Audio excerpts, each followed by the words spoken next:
made up. But when Glinda was like, we've both done bad things, I was like, girl, back that up a moment. I mean, Elphaba was a bigger person than I, which is why I'm a Glinda. But like, I was like, wait a minute, Elphaba didn't do anything? I mean, Fiyero was the one who decided he liked her more than Glinda. Well, Glinda was kind of responsible for getting Elphaba's sister killed. I was like, these two things are not the same. Although I guess Elphaba and Nessa weren't really that close in the end, which I wish they had. It seemed weird because, you know, Elphaba had dedicated, like when she first showed up at Shiz, like her whole life to Nessa. All right, but how did you feel about that moment? So yes, of all the witches in Wicked, East, West, North, we never really met the witch of the South. Well, yeah, Glinda's the North, right? But anyway, it kind of abandoned that a little bit. But Nessa ends up being the one who's truly wicked, basically keeping Boq prisoner in Munchkinland, trying to force him to love her. Isn't there a Munchkinland dating app? There's a real parallel here with the guys. You know, Fiyero is really in love with Elphaba, but pretends to love Glinda because it's easier. And Boq is really in love with Glinda, but pretends to love Nessa because it's easier. Guys, it's easier until it ain't, because as the saying goes, hell hath no fury like a woman scorned. But also, ladies, open your eyes. Neither Fiyero nor Boq were particularly good actors. Like, as soon as Fiyero was like, what do you mean engaged? Glinda should have dropped it. But she wanted to have it all, and he was literally Prince Charming. I really liked the flashback to her childhood birthday party. And shout out to Scarlett Spears, an absolute darling on camera and off, who just does a fabulous job capturing Grande's very specific take on Glinda. I mean, it felt like not just Glinda as a child, but Ariana Grande's version of the character. And as I said in my non-spoiler review, with the theme park actresses, it's so great to be able to see the specificity, the quirks that I think have really elevated the character even more so through Grande, you know, carrying on with the character. She could have pulled back. Sorry, fans of other actresses who've played her. I can't imagine anyone doing as good a job as Ariana Grande, but it's really cool to see that specific take on Glinda live on. But anyway, back to this child's birthday party. Even then, the thing that Glinda wanted truly more than anything else was to be able to do magic. But she couldn't. She was pretty good at covering, even as a small child.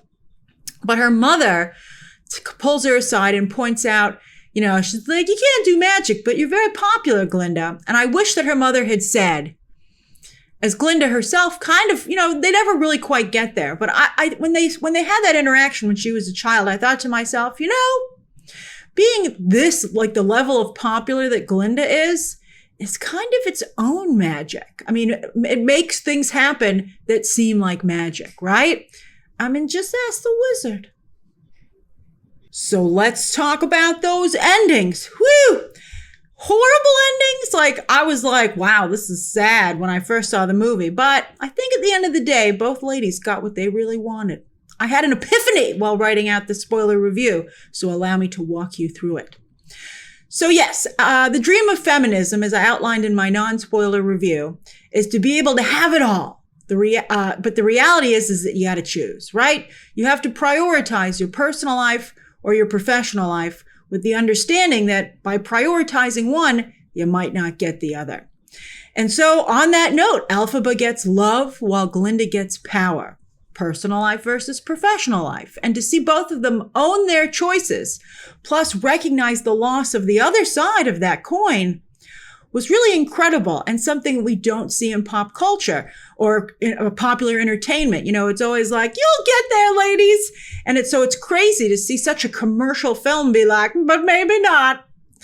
One of my favorite Batman quotes, and I couldn't tell you what comic it was from. It was from some rando Batman comic, but whoo, embroider it on a pillow, stick it up on a wall. It really made an impression on me. And that's the best that you can hope for, is to live your life with the least amount of regret. It's absolutely impossible to have zero regret. Can't be done. And I think that both Glinda and Elphaba would say that yes, they got what they wanted. And while they do have regret, they would have really regretted having the other one's ending. That to me is very interesting. But I have to say, I think Elphaba got the short end of the wand. But I think, so here's the thing.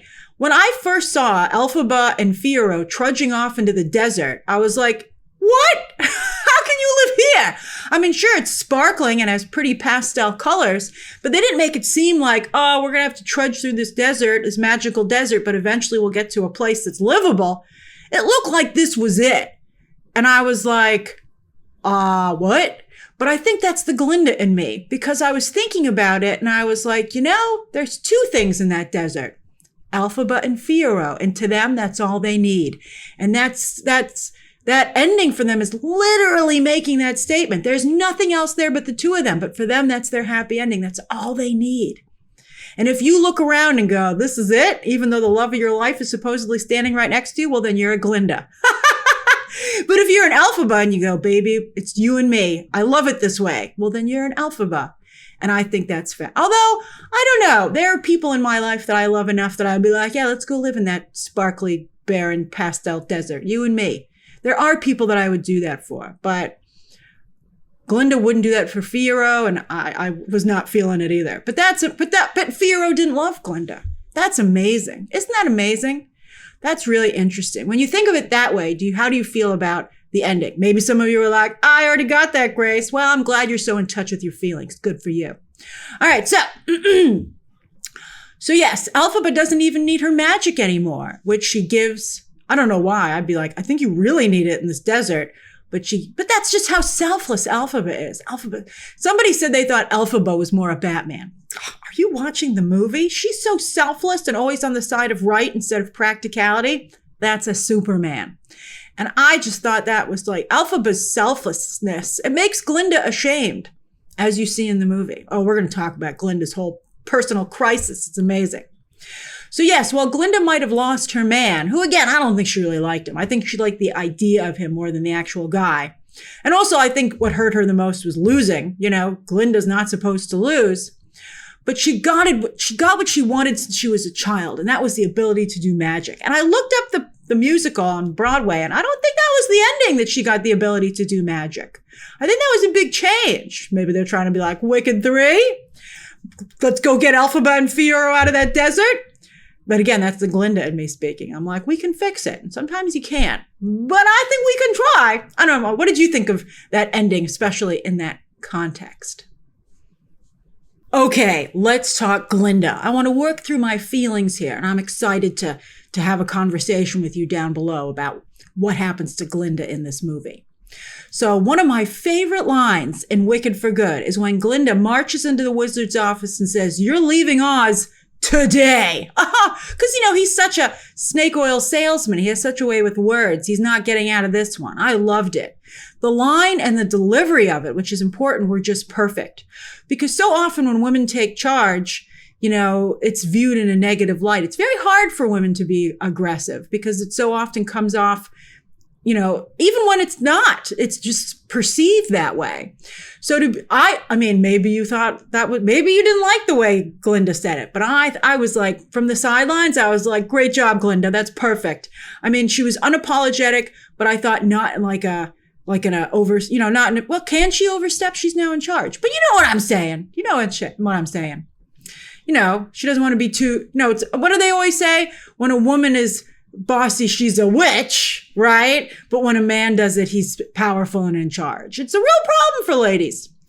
All right. So also I liked it when she went over to Madame Morrible and she was like, we have a lot of recently vacated cages. The ones that the animals had been in. And I thought that was great. I would have liked to have seen Madame Morrible go into one of those cages.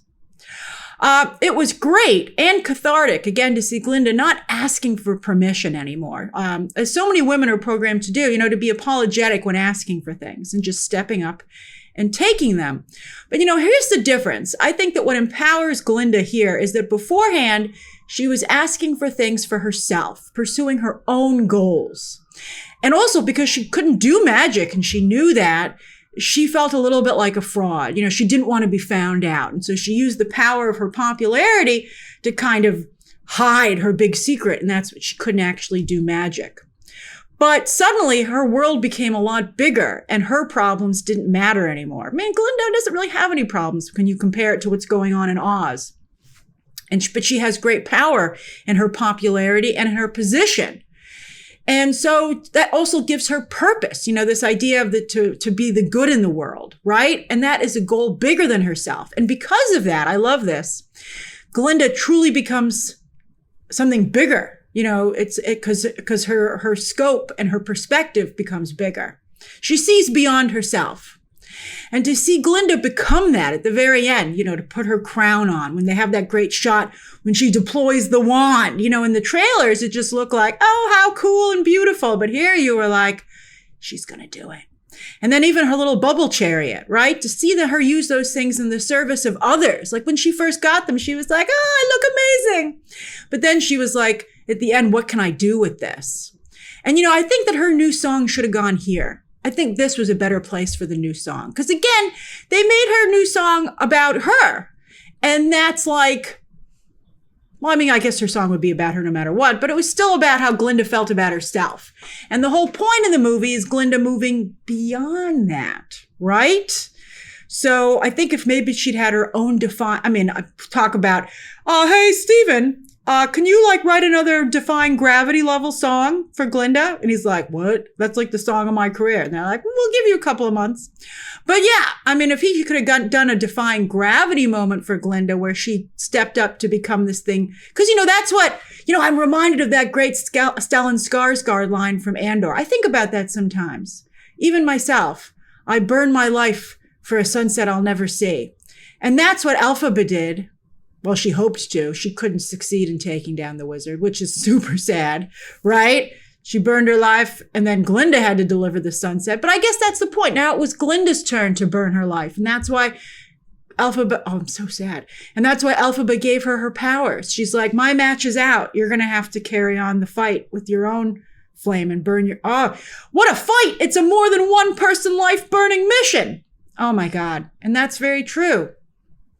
That's really nice. And I think maybe that a song here could have made that point. All right. But also I want to point out that for all of Glinda's trappings, that's very much like what the wizard did to make himself bigger than life, right? Which just goes to show what a slippery slope a position of power is. But I think that what will keep Glinda doing good is the tragedy that she suffers in this movie. Elphaba was her best friend, and twice she really, really hurt her. First at the dance, embarrassing her, but she was able to fix that. And she tried to, I love these parallels. I think this movie could have been made these a little bit better. I know people who just live and breathe the musical are like, it's there, but I think the movie could have done more to bring it out. But so she was able to fix it the first time that she hurt Elphaba. And she tried to do it this time as well, with that song they have at the end when Glinda now joins the Wonderful song. And that's, I guess, why they bring back the dance moment too, right? But she couldn't fix it this time because when you're an adult, problems are sometimes they're very serious and unfixable as a child or a teenager or a college student or whatever. But when you're an adult, things become that much more serious. And what she did to Elphaba this time could not be fixed. And that Elphaba, because she's a frickin' saint, she still forgave her. I think Glinda still has a lot of self-confidence, although I think she's very broken, which is why I think Elphaba gives her powers, because that kind of allows Glinda to go on. So let me explain. So I think that Glinda loses her sense of self. She's not perfect. The one thing that was able to make up for not having magic, it's like Glinda loses everything, right? So she's no longer perfect. She still can't do magic. What else is there? And so Elphaba gives her magic ability. Because, in the sequel, Glinda also suffers loss. It's not as bad as Elphaba and Fiyero, obviously, and I think Glinda's aware of that. But they're very important people in her life. They're her family. That's why that beautiful sequence of them walking together when they were still in college, I guess, or maybe after they just graduated, I don't know, in that field, and to a simpler, better time. And it was very beautiful, and those people will never come back in her life probably, unless there's Wicked 3. But yeah, and so Glinda will never have them come back in her life. They've both been horribly broken and damaged, partially because of Glinda. And so she can never fix that. And also Glinda will never get the life that she had imagined for herself. Now she'll have the magic and the power, but, not in the way she had wanted. And, it's just very different. Like before she felt she had deserved the crown, the wand, and the bubble because of who she was. But now I think she clings to them, realizing that, not only does she want to use them for good, but that they're all she has left. And that if she's not careful, she could lose them. I think Glinda was someone who went through life making a lot of assumptions. And now she knows not to take anything for granted. And like a lot of very ambitious people, Glinda ends up at the end of the movie throwing herself into her work because that's all she has. Those final moments for Glinda, I think, are incredible because she's at the same time very powerful, but also very vulnerable. And that's also rare to see. And Ariana Grande gets that all across. As I said, I think that, while Wicked for Good falters a little bit, I think that mostly falls on Jon Chu, I'm afraid, and the screenwriters, Holzman and Fox, I think. All right. So anyway, Glinda's new song, The Girl in the Bubble, the one that she does get, is also, it personifies that old saying, it's lonely at the top, but also a bubble is very fragile because it could pop at any moment. So I think that's an important thing as well. I got to tell you, the new songs, I don't really think they resonated. I couldn't tell you what the words were. Like when I first heard even the songs in the first act, like you heard every sentiment because I think that the movie visually would underline things. And here I'm like, I kind of got the idea of what she was talking about. I got the refrain. All right. So I said I found Glinda and Elphaba's fight to be very sad in my non-spoiler review. And someone in the comments was like, what? It's played for comedy. What are you sad about? Well, I'll tell you. To me, to see two women fighting each other over a man who'd inadvertently, carelessly pitted them against each other by refusing to be honest about how he felt, I just thought it was very sad that they were angry with each other when they should have been upset with Fiyero for causing the problem in the first place. We see that a lot in not only other stories, but in real life. You see two people fighting over a third party, right? Like, who's going to get him? And it's like, well, you can't. You have no control over it. It's up to that third party who they want to be with. And you should just ask them. And if they refuse to say, well, then they are really causing a problem. And you really should be upset with them. I just don't understand fighting over somebody. Just go up and ask them who they choose. You don't even have to ask them. They telegraph it, as Fiyero was telegraphing, but Glinda just didn't want to see it. But I just felt so sad that these such good friends were fighting each other over something that they ultimately really had no control over. Okay, now I'm really curious to hear your thoughts on this one. So as I've said, I really feel that Elphaba gets shortchanged a lot in this sequel. And I wish with all of my heart that Fiyero had simply said to her, I think you're beautiful. I was like, I know he's hot, Elphaba, but I think you might deserve better than this. I know you deserve better than this. I think Elphaba is beautiful, not only inside, but outside. I think she's beautiful in this movie. And in the end, when they reversed it and Fiyero was the Scarecrow, I was like, what? He's got a little bit of a funny walk and his skin is made out of burlap. He still looks like a hot Scarecrow. I think the message here about beauty was it was often overly complicated because speaking of old sayings, like it's lonely at the top, beauty is in the eye of the beholder. That's all they had to discuss, which is a very beautiful and true saying. They made it seem here like it was just a mental choice instead of something that was truly felt. And I really do believe that beauty is in the eye of the beholder. It's a thing that people talk about all the time, Elle Fanning and Dakota Fanning were just talking about how they just don't think, they think Jack Black is the hottest thing they've ever seen, and they're totally being honest about that. And I mean, I think everyone has had that moment where they're like, I got to tell you, super hot in my opinion. And I think that's beauty is in the eye of the beholder. I think that Fiyero and Elphaba's response to each other's, oh, I'm not beautiful, only seemed to underscore the self-hate that is in that comment, which makes that comment so sad and alarming. No one should say that about themselves. Don't say that. And I guess don't ask it of somebody, because that's what happens when you go fishing for compliments. You get smacked in the face. All right. To me, though, also something else that didn't work out for me was No Good Deed. I didn't feel that landed at all. I didn't like the setting for the song, and I thought that the musical number was really poorly staged. To me, what made more of an impression of No Good Deed going unpunished was how the cowardly lion turned on Elphaba when it had grown up. Coleman Domingo was great. I was just shocked that that stupid lion was blaming Elphaba for all of its problems, insisting that because she freed him from his cage as a child, as a cub, that that's where everything went wrong. Elphaba was really nice about it. Again, I'm a Glinda. I would have been like, what the F did you just say to me? Like, I'll put you back in the cage right now and see how you like it. I know a bunch of animals over there in the castle that would trade places with you in a second, buddy. But that's honestly how the lion felt. And it just goes to show you how people are twisted and looking for someone to blame. I mean, that was amazing to me. That was amazing. And to me, that was far more impactful than the entire song, which I just didn't see it. I think, again, it might have been the staging of how it was filmed. No close-ups. Did you notice that? No real close-ups. Like Jon Chu was like, wow, look, I got Elphaba flying around a cave on fire with flying monkeys all over the place. And I'm like, but that's not what this song is about, Jon. Right? Like, I didn't feel the emotion of it. She wasn't like, look at me, I got monkeys. She was singing about just she'd had enough. And I never felt that when I was watching that musical number. Like I think like Defying Gravity had a ton of close-ups, and that beautiful moment where she saw herself as a child. I didn't see anything like that here. I also didn't understand why she was jumping to the conclusion that Fiyero was necessarily dead. She didn't even go looking for his body. I'd be like, you don't know what happened to him. Let's go at least see what happened. And then maybe if she'd seen the horror of him having turned into a hot Scarecrow, it's not that bad. You know, have you seen what happened to Boq? I mean, I think he turned out okay.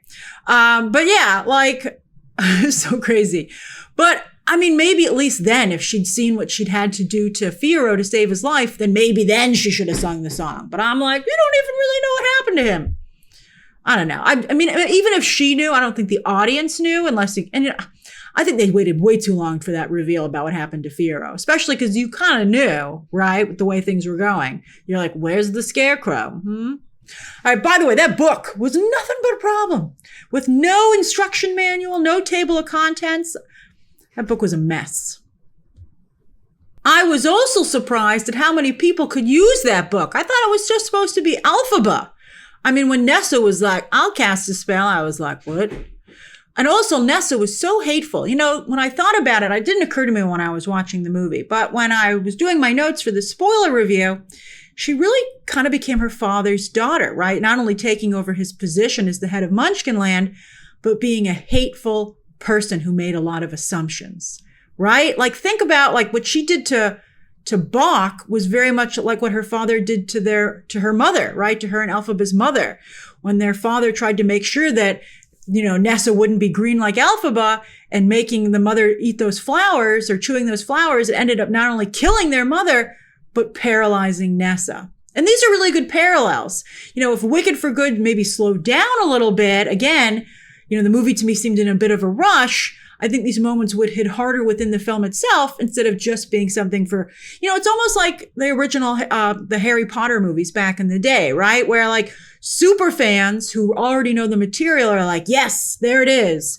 But if you don't know the source material, you're like, what are you doing here? What? You know, it just seems like shorthand. And I didn't feel that with the first movie. Now, Glinda was never going to like Boq. They just weren't a fit. They just didn't match. But I understood why he wanted to at least give it one last shot, you know, because he saw that she was getting married in the People magazine of Munchkinland, right? And when he tried to get on the train to the Emerald City to make his case, his final case, that Nessa had made it illegal for any Munchkin to leave Munchkinland without her permission, that was incredible. You saw that it was a decree that not only affected Boq, but all the other Munchkins as well, like when they threw that Munchkin family off the train. And that was really incredible. It evoked a lot of famous train scenes about the horrors of World War II, and one of my favorite movies of all time, Dr. Zhivago. But to see the evil soldiers in a fantasy film, and for the movie not to pull any punches, I thought was really shocking. As again, one of the moments in the movie that stood out to me. Because so often in fantasy movies, animation or live action, the villains, they feel kind of safe because, you know, at the end of the day, they're not going to win. Like, that's what's different about Wicked, right? The villains do real and irreversible damage, even though they might even though they're ultimately defeated. What they've done cannot be undone. And that never happens in fantasy movies. for the most part, right? Like they're like, oh, the spell was lifted. Instead, they're like, nope, can't lift it. And you're like, what? That is really very mature, and I think really sets Wicked apart. But I don't know how much people are going to like it, unless like you really, again, like the source material. But, fairy tales, the fantasy of it is like what really sells it. So again, I don't know how much people are going to like a movie that has like sobering reality in it. They're like, no, and especially because it's a switcheroo. So, let's see how people react to that, especially if they don't know that it's coming. But now speaking of horrible things that happen in the movie, let's talk about those poor animals. So when it comes to the animals, the moment in the movie that had the biggest impression on me, more than them trying to escape, through that hole in the yellow brick road, off into the desert that Elphaba and Fiyero eventually escape into, was the wedding, right? Because you have this gorgeous fairy tale wedding, and like literally in the same building, you have all these prisoners.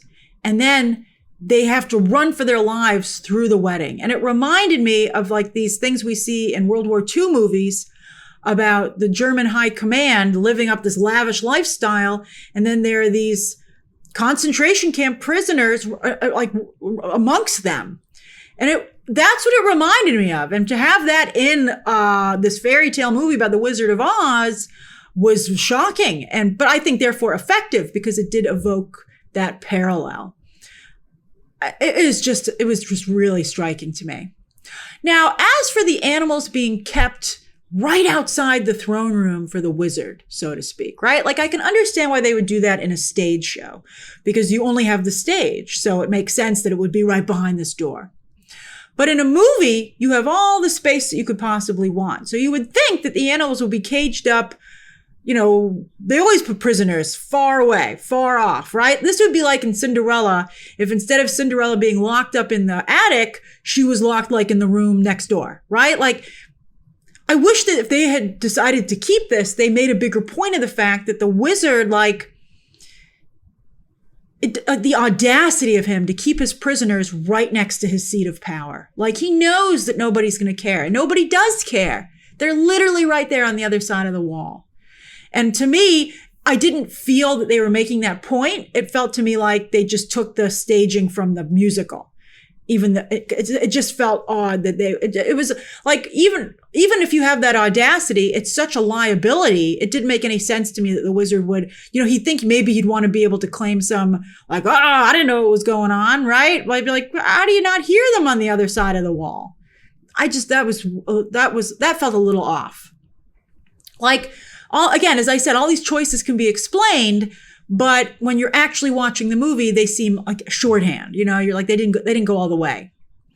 I've said that when I recently rewatched the Harry Potter movies in succession all together, it worked better. And so maybe in the future, rewatching Wicked and watching the two films back to back, I won't have as many problems with the second film as I do now.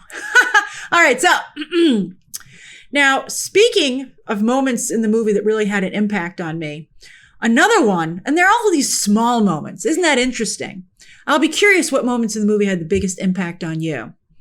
But Dorothy's shadow holding up the broom in triumph, having just killed Elphaba.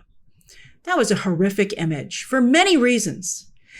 I think one of the biggest to me, and I said that Dorothy, as my non-spoiler review, I said because this is a movie about feminism and pitting women against each other, and, Dorothy probably being close to the age that Elphaba and Glinda were in Shiz, I think that could have been all really interesting. But Dorothy doesn't even realize truly what she's done, right? Because she was being told lies and being manipulated. And then also what's weird about the scene is that you only see it from Glinda's perspective hiding in the closet, right? Glinda's not even really in that scene. To show that scene from not Dorothy or Elphaba's perspective, like if you want to change things up, like in the original movie, it's from Dorothy's perspective. Fine. Let's see it from Elphaba's perspective on the other side of the scene. Why do we go into the closet with Glinda, with a third party? Now, the only thing I can come up with is that Glinda kind of is responsible for this showdown, right? She's the one who helped helped the Wizard and Morrible not only maintain their seat of power, but to vilify Elphaba by being the good alternative. Like, Glinda has a lot to answer for. So you could say that, Glinda is watching in horror as Elphaba pays the ultimate price, right? Because it's a fake out, but really kind of pays the ultimate price for Glinda's ambition. But I didn't get that when I was watching the movie. It seemed more because they'd made up at that point that Glinda was just like, oh no, it's my friend. Did you really die? I'm not sure. Like, that to me was like very, very different. If they'd made the point of Glinda's perspective for her reason of her guilt and culpability, then maybe that perspective would have worked for me. So there's a lot here. I mean, the film definitely made a strong impression on me, and it has given me so much to think about. You could write I love a movie you could write a paper on, and you could definitely write a paper on for good. I wrote a paper on Rear Window when I was in film school, and I recommend everybody break down a film like that. And this is a really good choice. But as I said, not only is the first and second film a case of Hollywood versus Broadway, but also I think the first film did a great job of bringing the audience in to the story, like a movie does, Like, that's the difference between a movie and a staged live show, right? And the second film holds you at a distance, like it keeps you in your seat, which is fine, but it's very different. It's a very different experience. All right, so that's my thoughts. That's my spoiler thoughts on Wicked for Good. I'd be very curious to hear your thoughts down below. Share them down below. Subscribe today. And of course, as always, you can check out some more videos right now.